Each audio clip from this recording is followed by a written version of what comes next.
All right, so this week, AI didn't just get a little bit better, it actually changed in some really fundamental ways. It got faster, it got more local, way more autonomous, and the competition just got intense. We're about to break down 5 of the most critical shifts that you really need to get your head around, whether you're building stuff, creating things, or just trying to keep.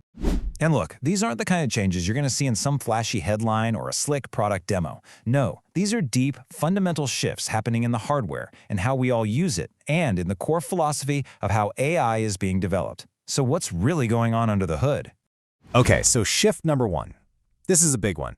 The first major signal is coming from the company at the absolute epicenter of this whole AI revolution, NVIDIA.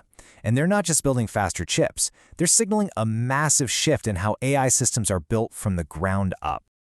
This really gets to the heart of where the real progress is happening now. It's not about crafting the perfect prompt anymore.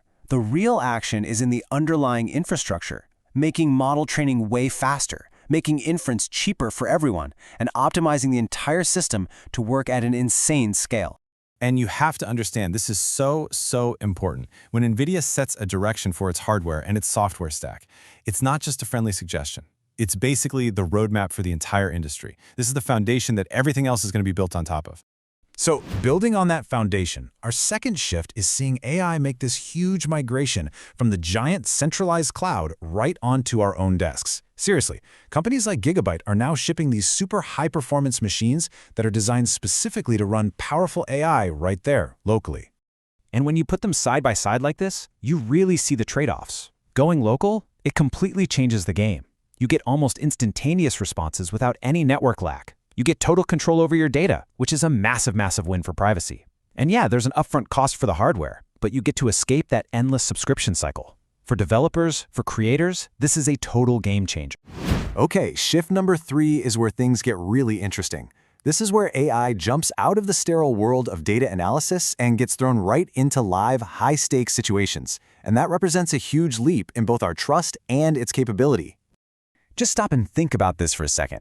This isn't AI analyzing a game after it's over. This is AI being trusted to provide accurate data in real time, under the unbelievable pressure of a World Cup match where every single millisecond and every millimeter counts. So the key idea here is this transition. AI is moving from being a tool that helps us understand what happened to being an active participant that influences what is happening right now. It's being woven directly into the operational fabric of live systems. Now, for a shift that's a bit quieter, but trust me, it's incredibly important. The way people are actually using the top AI tools is starting to shift, and it's telling us a whole lot about where the market is really headed. Some recent data shows this really fascinating pattern. You've got a tool like ChatGPT that gets this huge volume of quick daily visits. But then you look at another one, like Gemini, and you're seeing steadier usage with people staying for longer, more engaged sessions. This isn't about which one is better. It's a huge signal that raw intelligence is no longer the only thing that matters. And that really is the lesson, isn't it? Success is more and more being defined by distribution and just how well a tool slides into a person's existing workflow. The most useful AI is the one that's just there when you need it, without any friction. Okay, our 5th and final shift. This one tackles the rise of what's called agentic AI. These are systems that don't just respond to you. They can independently act, plan, and carry out complex tasks. And with that kind of incredible power comes a whole new set of really critical responsibilities. And let's be super clear about what the risk is here. It's not some sci-fi movie where the AI is evil. The real practical danger is much more subtle. It's just unsupervised automation. It's letting a powerful system run without thoughtful oversight, which can lead to unintended, real-world consequences. This means building in the right boundaries and controls isn't just a good idea, it's non-negotiable. And this really forces a new question for anyone building this stuff. The conversation is shifting from a purely technical challenge of, hey, can we automate this, to a much more ethical and practical one. Wait, should this run without a human in the loop? So we've just walked through 5 very distinct shifts. But here's the thing. They're not random, isolated events. When you pull back and you connect the dots, a very clear and powerful pattern starts to emerge, and it shows us exactly where AI is headed next. Let's just connect the dots real quick.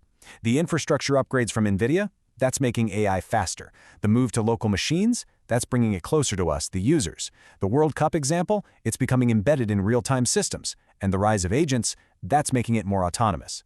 See? It all points in the exact same direction. And all of that leads us to one big, powerful conclusion. The winners in this next phase of AI won't be the loudest, flashy, standalone tools. They're going to be the deeply integrated systems that fit cleanly and seamlessly into how people and businesses already operate.